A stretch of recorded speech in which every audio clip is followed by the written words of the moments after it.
5, 4, 3, 2, 1, go!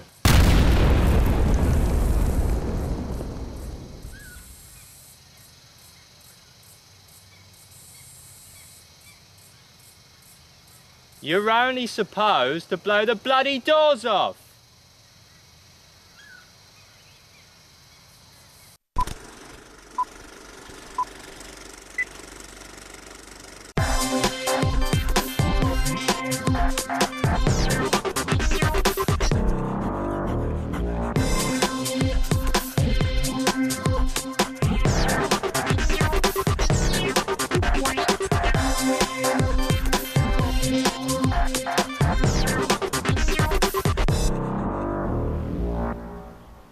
Hello and welcome back to another episode of Showreel.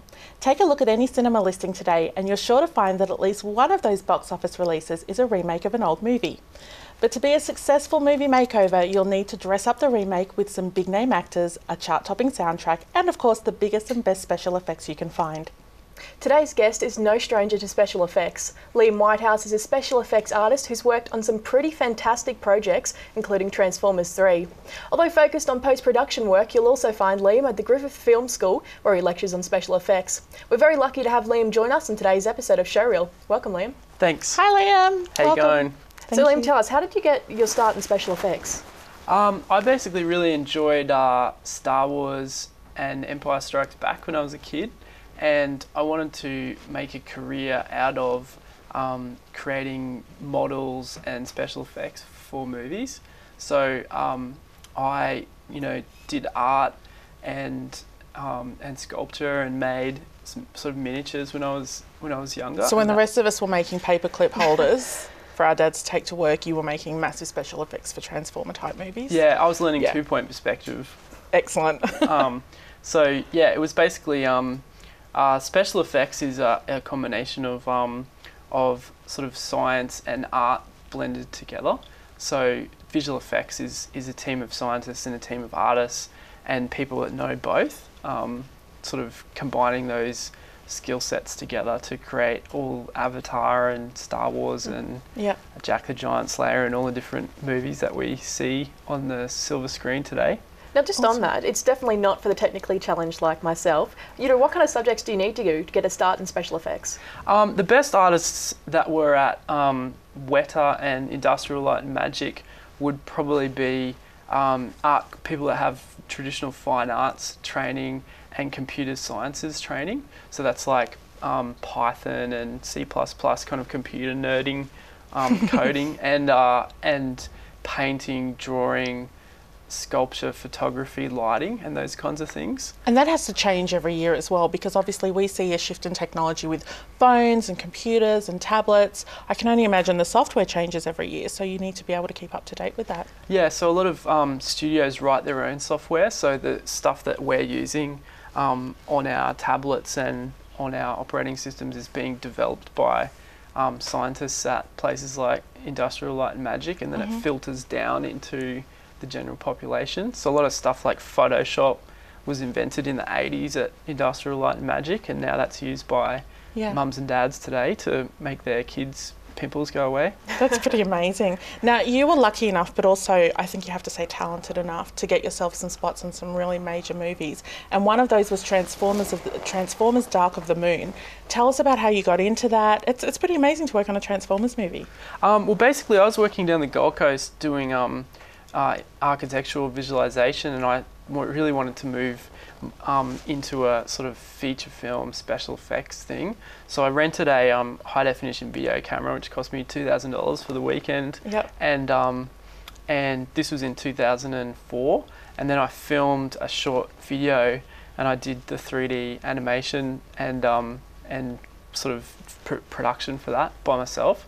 And then I sent that video, once it was done, to Lucasfilm several years later, and they offered me a job on Transformers. So I initially didn't want to send it because I didn't want to get rejected by them, because I thought I didn't want to have the disappointment. But you had to take a leap of faith. And so I thought, well, if that guy can have a go at sending his resume through, I should have a go as well. So that's how it happened.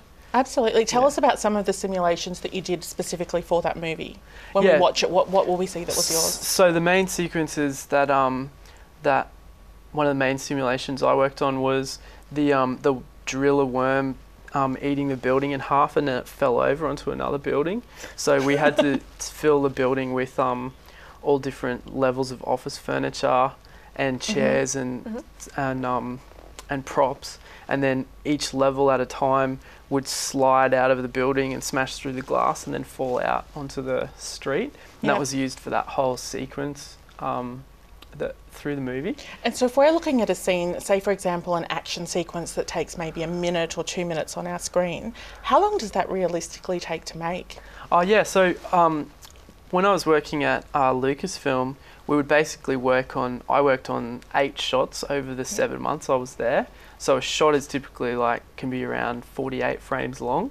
So the trick of how movies are made is there's a lot of people doing a very small amount of animation, and they revise it hundreds of times to get to the perfect kind of level of detail and things like that. That's amazing. So in TV, for example, you do 1 shot a day, and then on a movie you do 1 shot a month.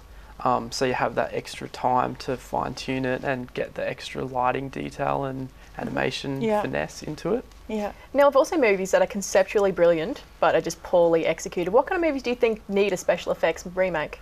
I think it'd be great to see the original Star Wars be remade that was made in the 70s. You think we could do a much better job with new special effects? Yeah, I think everyone was hoping for that with the prequels, but it didn't quite get there because of the crossover between miniatures to digital technology was right at that early 2000s. And I think everyone would love to see a really authentic kind of Star Wars New Hope remade by J.J. Abrams. Liam, I felt exactly the same way about Titanic. Well, that's all we've got time for, unfortunately, but we'll be back very shortly with Bridget and Liam as we take a look at another film with tons of special effects, Jack the Giant Slayer.